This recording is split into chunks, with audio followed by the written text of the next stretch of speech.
Okay, good afternoon, everyone, and thank you for joining us here at this press conference in Geneva with the Independent International Commission of Inquiry on the Occupied Palestinian Territory, including East Jerusalem and Israel. As you may know, the Commission published its latest mandate report on 9 June and presented those findings to the Council during an interactive dialogue last week. Today, the Commission published a new report detailing how Israeli authorities and security forces deliberately targeted Palestinian children, resulting in genocide, crimes against humanity, and war crimes. We'll start today with an opening statement by the chair of the Commission, Mr. Morleader, followed by remarks from fellow commissioners Chris Sidoti and Florence Mumba.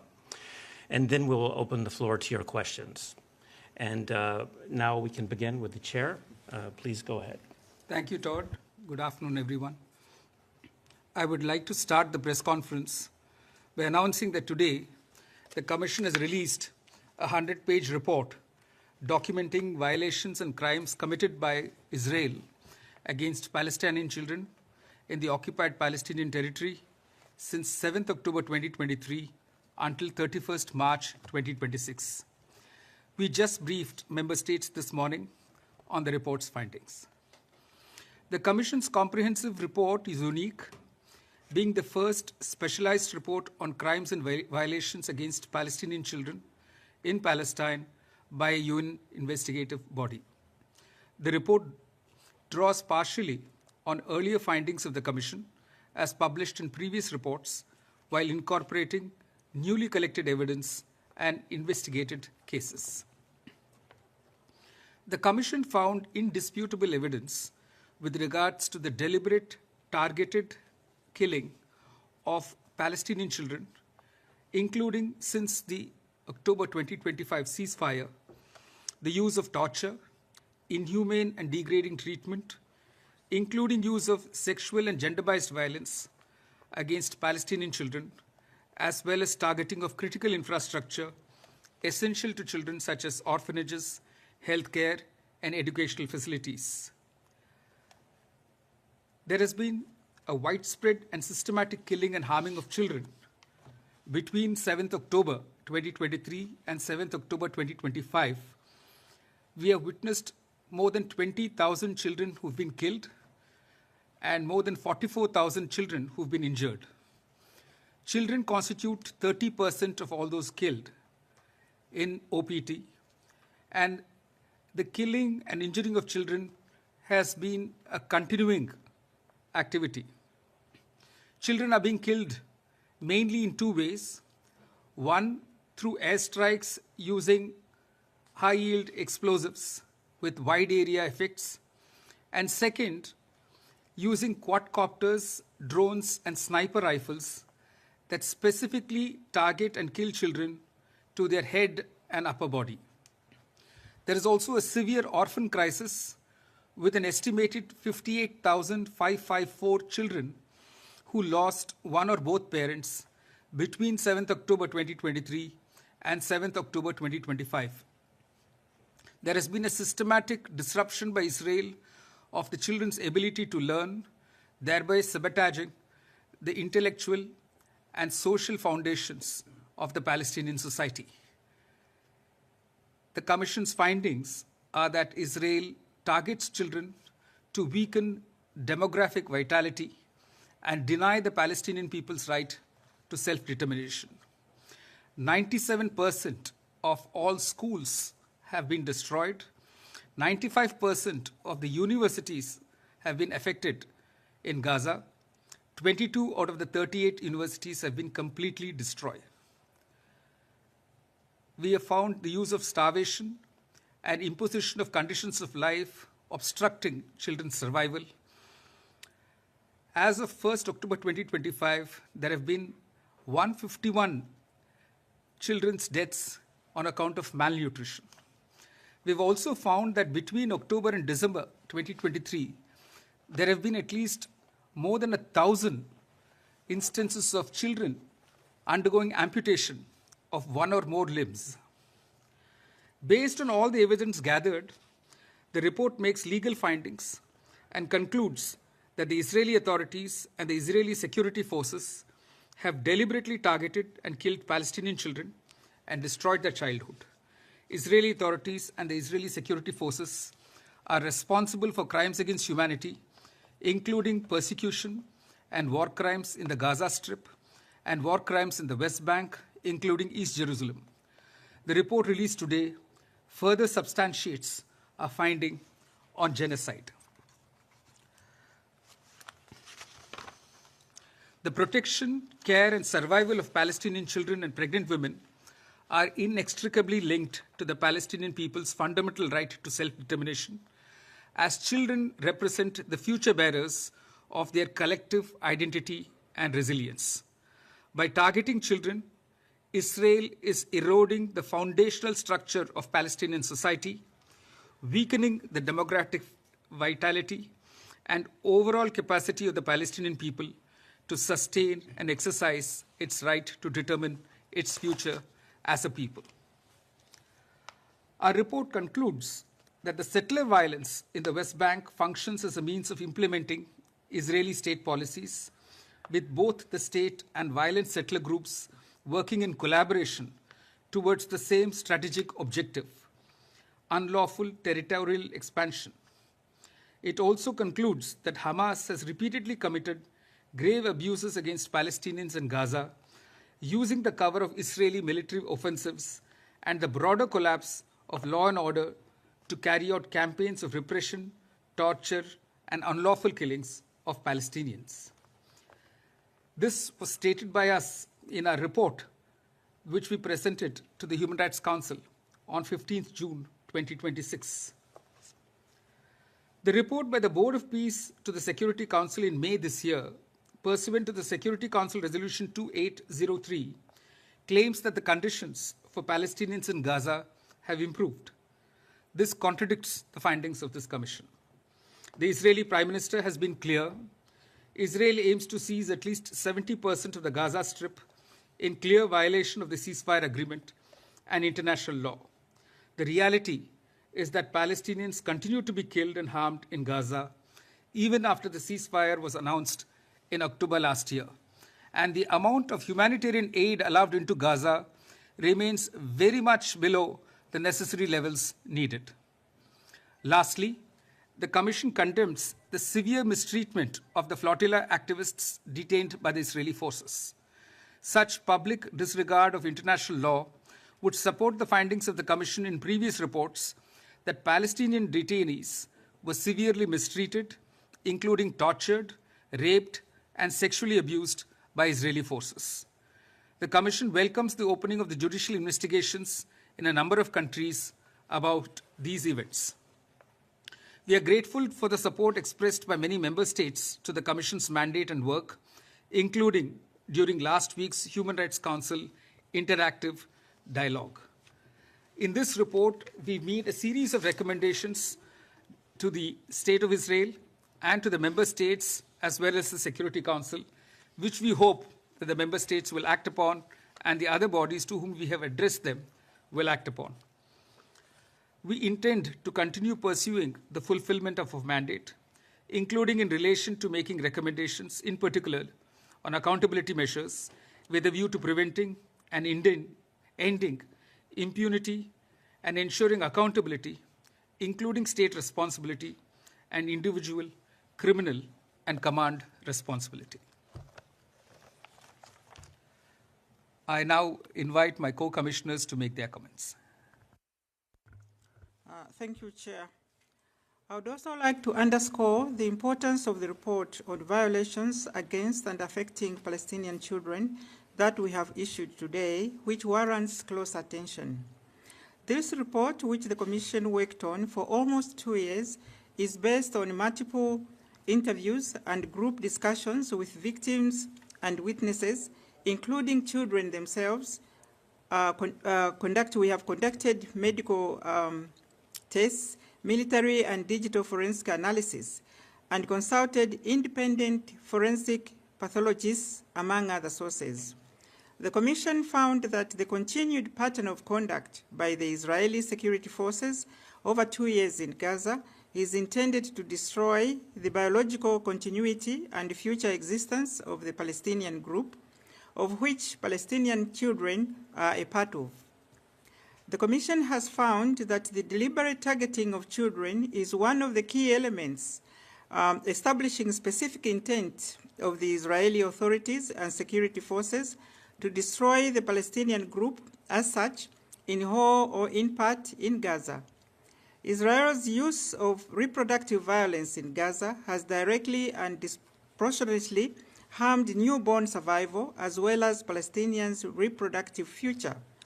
The conditions of life imposed by Israel have resulted in preventable mortality of children and serious mental trauma in Gaza. In the report, the Commission has included recommendations to Israel and to all member states, as well as to the International Criminal Court and other judicial institutions, to ensure accountability for such crimes. I now pass on to Commissioner Sidoti for his remarks. Thank you. Thank you, Chair and Commissioner Mumba. This is the Commission's 17th report.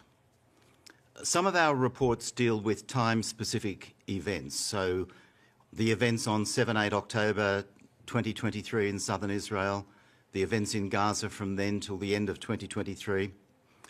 Others are thematic reports, such as the one dealing with sex and gender-based violence.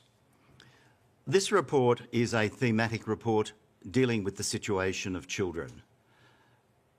The Chair and Commissioner Mumba have described very well the contents of the report and its principal findings. When presenting reports, I try to be legal, technical and dispassionate.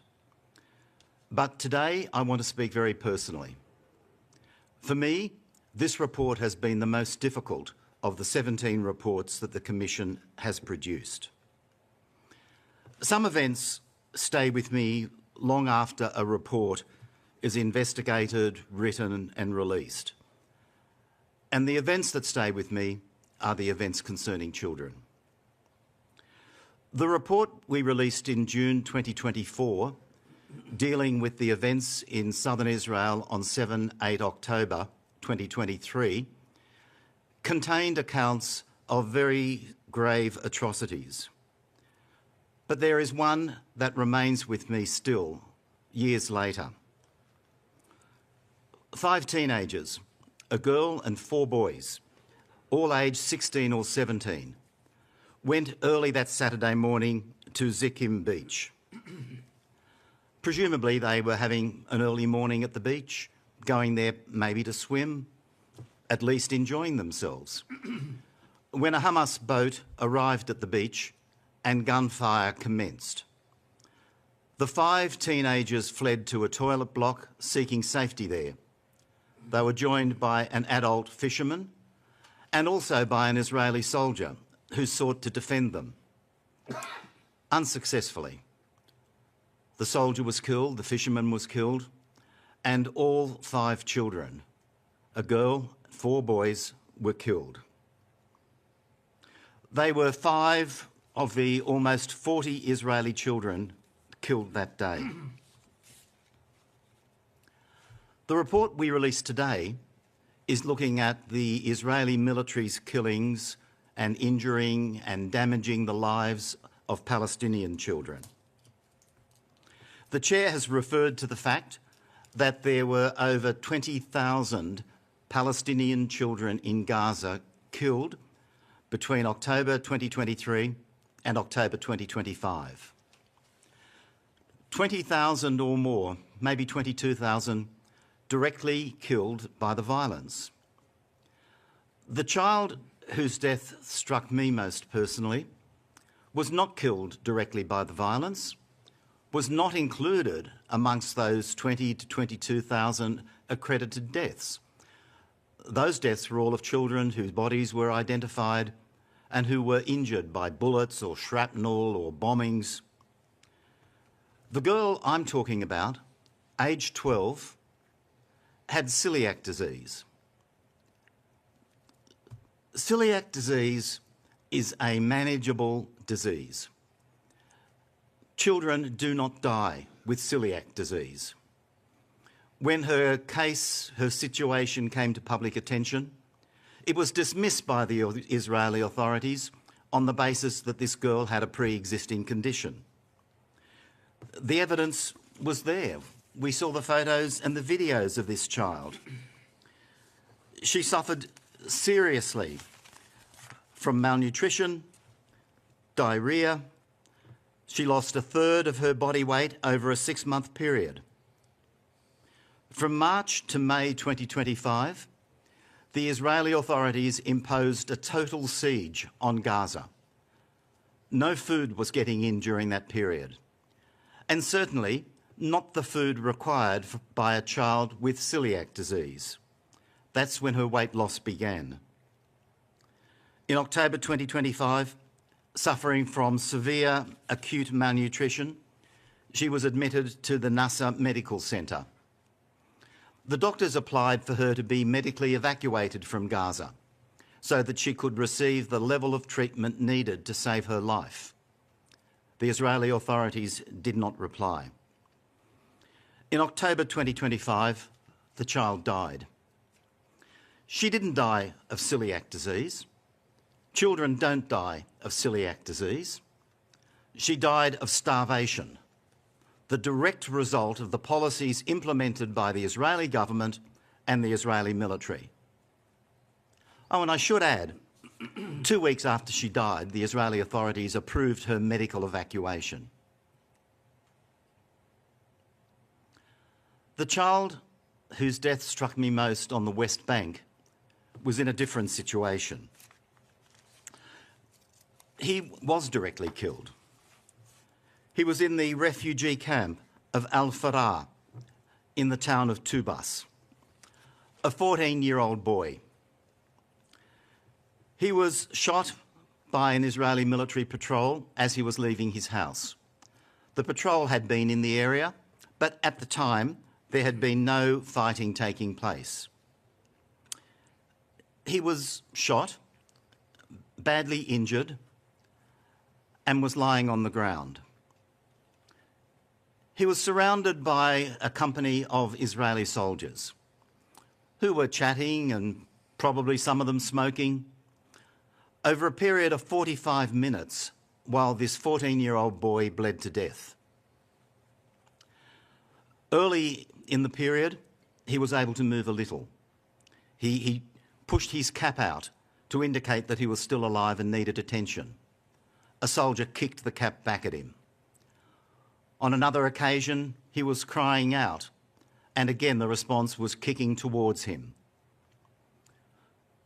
Later in the period, a soldier came up and dropped a stone next to him, trying to frame this innocent child as a stone thrower, when there is no evidence whatsoever that the child was doing anything more than going out to play. His mother was watching from the house that he'd just left. And as the child sought to leave the house, as the mother sought to leave the house to go to the child to rescue him or attend to him, she was shot at by the Israeli military patrol. There was a Palestinian Red Cross ambulance nearby. And whenever the ambulance tried to approach the scene of the child lying there, a laser-targeted weapon was aimed at the driver of the ambulance so that the laser was hitting the driver in the middle of the head. And the driver, of course, withdrew in fear of being shot.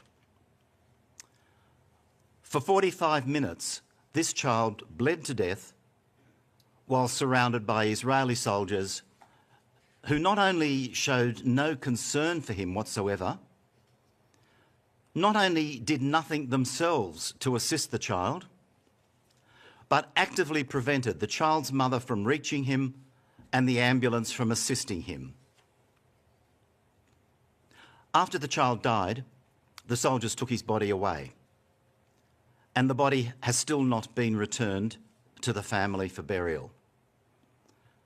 An Israeli military force holding a child's body as hostage. I have 3 questions today for Israeli people.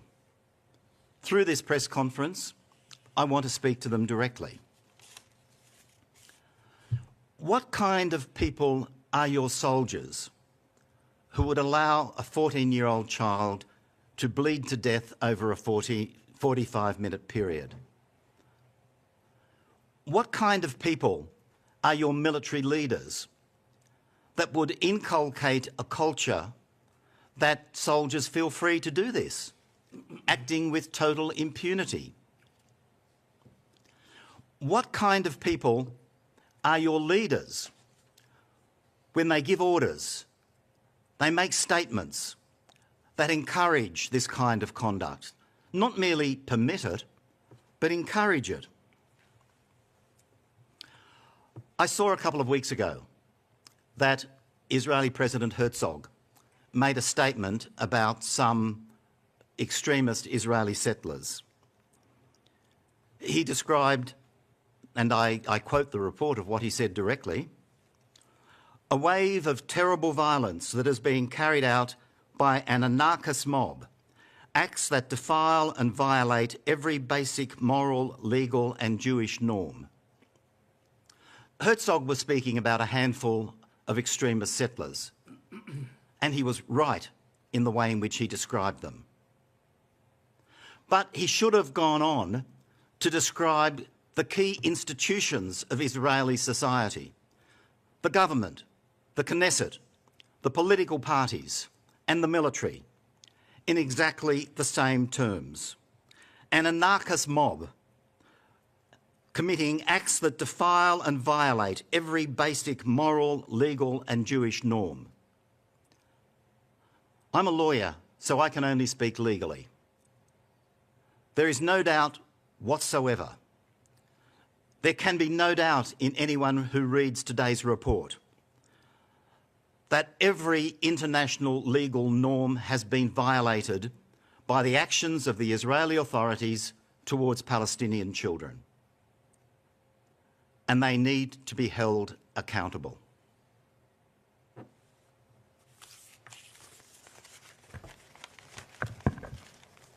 Thank you, everyone, for those important opening remarks. Now we will open the floor to questions. First, we'll check in the room. Do we have any question from those media in the room? If you could please identify yourself and the media outlet you work for. Please go ahead. Yeah, good morning. Thank you for the briefing. You find that the acts committed in Gaza amount to genocide, but the acts committed in the West Bank amount only to war crimes. I'm wondering why the distinction. Thank you. Perhaps I should answer that question, Nick, since I was on the Commission at the time of the Genocide report, and others, of course, the newer commissioners may wish to add. The Genocide report looked specifically at Gaza. We did not examine at that time the question of genocide in the West Bank, and we have still not been in a position to do so. So our findings relate very much to the investigations that we have carried out and the conclusions that we have drawn from our legal analysis. At this stage, we have found war crimes and crimes against humanity committed by Israeli authorities in Gaza and the West Bank, but we have only examined and made findings concerning genocide in relation to Gaza. Okay, thank you. We will take one question online from FA. Please go ahead.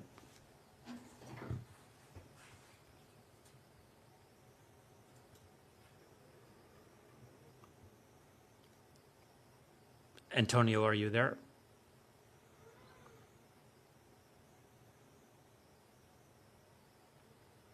We'll come back to FA in a second. Let's go next to Jeremy from Radio France, Radio France International. Please go ahead.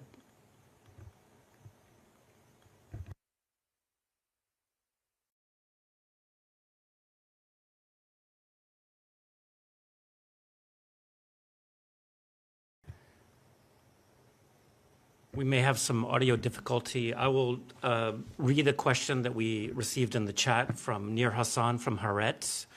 The question is as follows.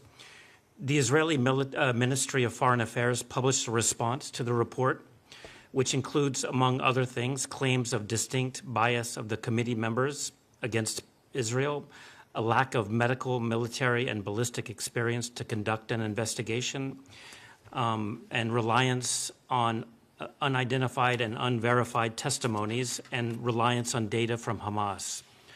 What is the committee's, or commission rather's, response to this? I think we make our methodology very clear in the report itself. In para 10 of this report, anyone reading would realize the rigor which we bring to analysis of the evidence that has been gathered.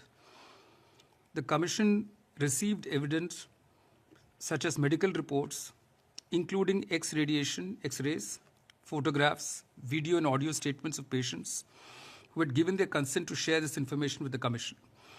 The Commission consulted 2 independent forensic pathologists who provided forensic analysis of the evidence, including CT scans, medical reports, photographs, and videos of the children who were shot and either killed or maimed. Open source material was forensically collected in accordance with the international standards on the preservation of web-based content and rules of admissibility of digital evidence. Where needed, open source material was verified through comprehensive cross-referencing with a broad, varied collection of reputable sources and complemented by advanced forensic examination, including visual media authentication, geolocation and chronolocation analysis, metadata extraction, and face recognition. A full list of sources used for the report is on file with the Commission. So I would assert that this Commission adopts the highest standards, aligns its evidence gathering and analysis protocols with that required by international adjudicatory mechanisms, and therefore I would refute this charge spelt out by Harrods, quoting the Israeli sources.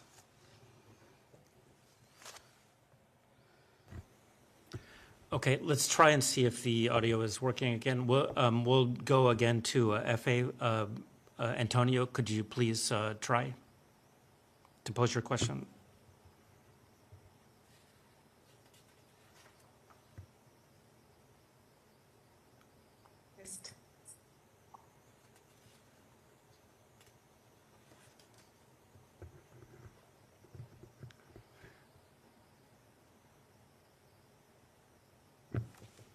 Okay. Okay. For now, I'll read. This question is from FA, from Antonio Broto. His question is, what are your expectations that this second report accusing Israel of genocide will serve for the accountability of the Israeli forces in international courts? And how do you think the proceedings to achieve this are progressing? Second question, when you say that you identified Israeli forces that have carried out attacks against children, are you referring to any specific units or divisions? And can you give us any examples? Let me take the second question first. Let me address the second question first. In para 356 of our report, we have listed out the divisions, brigades, or units of the Israeli security forces that have been responsible for the killing and injuring of Palestinian children in Gaza and West Bank. We've listed out all the incidents as well. There are as many as 13 incidents, and we've referred to each of the divisions responsible for each of those incidents. So that evidence is very much with the Commission. And as far as the first question is concerned, what was that about? Excuse me, the first question.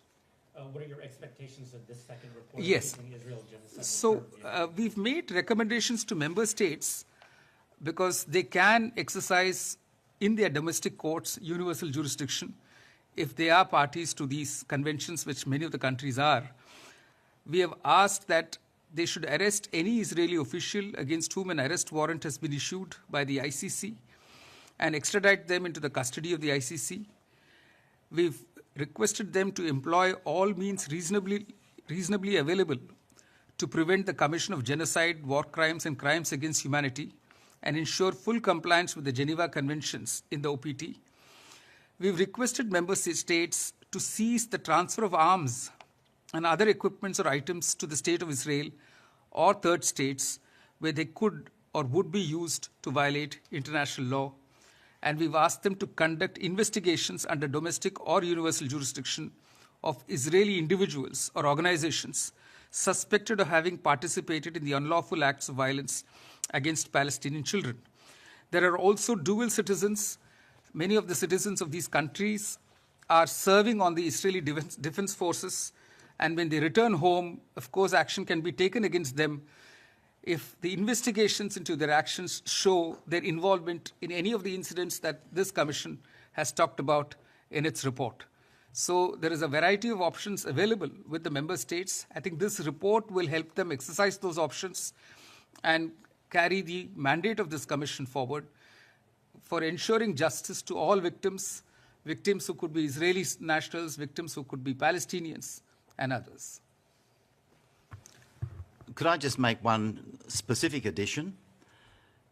In relation to the 14-year-old boy who bled to death over the period of 45 minutes, the soldiers were members of the paratrooper battalion operating under the command of the Monash Brigade, also known as the 431st Territorial Brigade. We know who they are. I must also add that we have quoted specific instances of Israeli soldiers filming their own acts, including degrading toys of children or making statements about how they enjoy blowing up schools. These are Israeli soldiers recording their own statements and putting up on social media. And this is available in the public domain. So it is actually astonishing that no action is being taken against any of these soldiers for going to this lengths in brazenly taking pride in destroying children's future and children's livelihoods and children's aspirations. Thank you. We'll take a question online from Jeremy Lange from Radio France International. I will read it for the moment. Can you elaborate on the targeting of children directly at the head or upper body? The report talks about some kind of, quote, game, unquote, used by soldiers targeting a different body part each day. I must share with all of you that apart from the sources that we've quoted in the report, we also conducted oral hearings after we arrived here in Geneva this time. And 3 of the doctors who were involved in treatment of children in Gaza spoke to us. And they confirmed what the report has found on the basis of available material, that the gunshot wounds were specifically directed at the head and the neck to cause maximum damage. In one instance, a breastfeeding baby was shot by a quadcopter through the head, and the baby now suffers a permanent paralysis. So there have been all these instances quoted in the report of specific targeting of children. Quadcopters, as all of you are aware, has thermal imagery. It has infrared heat cameras which can tell you the shape of the body. And so the soldiers are able to immediately detect, sitting wherever they are, that this is a child who appears on the screen. And indeed, it is like a game for them. And we have quoted that in the report, where the soldiers say that they can, let me quote this. In the ITVX documentary Breaking Ranks Inside Israel's War, one Israeli soldier described, "The drones, in my opinion, are what most dehumanizes the other side. You see everything on a screen. You drop the bomb. It feels like a game. You can sit in some basement of a house, safe, with your helmet off, scratching your balls, half-dressed, and kill Palestinians." This is a quotation. This is why I say Israeli soldiers have themselves put on the public domain so much incriminating evidence about what they've been doing. Okay, thank you. Do we have any more questions from the room? Okay, Nick from the New York Times. Go ahead. Yeah, I just wanted to say, are you aware of any investigations carried out by Israeli authorities that have resulted in prosecutions of any of the acts involved? Is there a possibility that there are investigations and accountability that's going on that you haven't heard about? Thank you for that question. In fact, in our report, we do say this precise thing that you're adverting to. We say that if there were any such investigations, the Commission is not made aware of its outcome. So we would very much like the Israeli authorities to tell us. In fact, today when they've released in the public domain a response to our report, they don't say which of these incidents have actually been investigated by them. Whether it's the settler violence against children, about these inhuman acts of soldiers against children, the statements and pronouncements made by these soldiers, victoriously asserting their, there's a triumphalism in the tone of the Israeli soldiers. And we are certain that no government could have left these incidents uninvestigated. So through this press conference, we again appeal to the Israeli authorities to share with us any outcome of any of these investigations they may have carried out into the sexual violence against children, the dehumanizing treatment of children. Children are being subjected to shaming, public shaming. They're asked to strip. The photographs are taken of the children stripped down to their waists, and they're uploaded on social media by Israeli soldiers. I'm sure this is not some act that can be condoned by any government of its armed forces, of its uniformed armed forces. So we will be very happy to know they can share with the entire world, of course share with the Commission, what investigations they've carried out and what are the outcome of those investigations.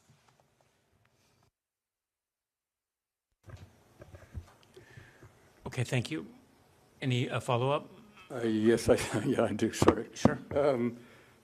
I was curious to know whether the information that you've accumulated has been shared with any specific legal bodies, or whether there have been requests from any states for access to this information to follow up, perhaps prosecute people who have been identified as involved in these kinds of atrocities. Thank you.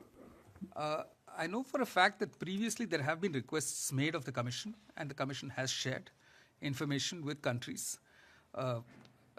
And we have shared our information also with the two main adjudicatory bodies, the ICC, and at South Africa's instance, with the ICJ. So, and we are open to doing that. And we will continue to be of assistance to any country which is willing to exercise universal jurisdiction over persons accused of war crimes, crimes against humanity, and genocide.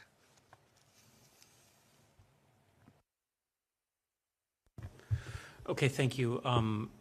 If there are no more questions from the room or online, I will leave it to the end of the press conference. Do we have any final statements from any of the commissioners? I would like to make a final comment. After me. Oh, sorry, do you want to go first? No, you please. Right. No. The hardest decision we had to make in completing this report was the decision not to name the Palestinian children whose deaths, injuries and suffering we describe. It was a hard decision because children have a right under the Convention of the Rights of the Child to a name and an identity. And one of the difficulties in dealing with public understanding of the situation in Gaza and the West Bank is that these children are anonymised. They're anonymised in the statistics themselves of tens of thousands of children affected in this way. And they're certainly entitled to be recognised, to be named in death. We didn't name them because we feared the consequences for their families. We have a basic fundamental principle not to add further harm to the harm that people have already suffered. And it was hard for us not to name these children. But my final comment is to plead with us all to see these children, to see them as individuals with identities, with lives that they must have been enjoying at least before October 2023, and futures that have now been cut short.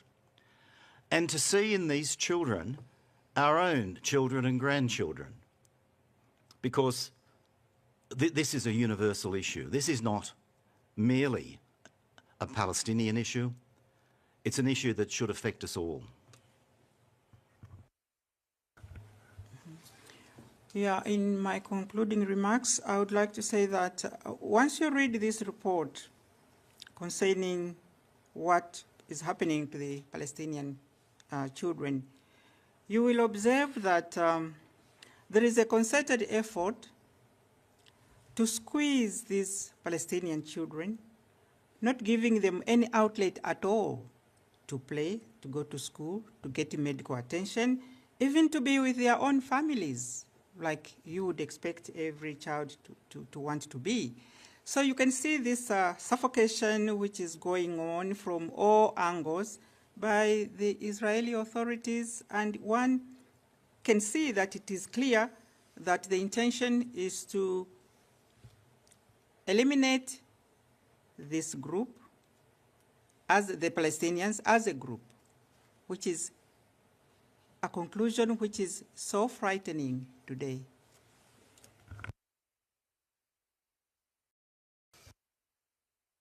As part of my concluding remarks, I want to share that when we had the oral hearings and doctors participating, they told us that many of the amputations they had to carry out on babies and very young children were without anesthesia, without painkillers. You can imagine the agony those children went through.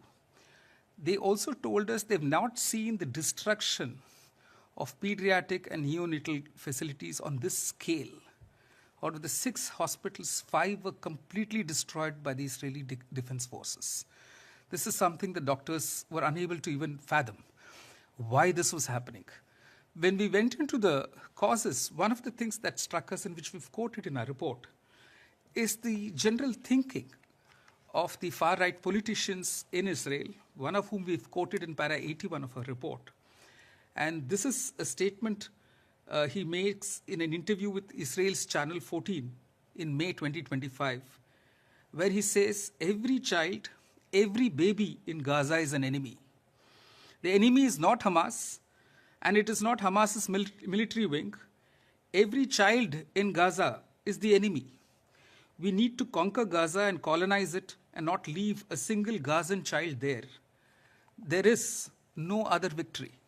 Now, this thinking has permeated into the Israeli Defense Forces, individual soldiers who are taking pride in destroying children's facilities, children's lives.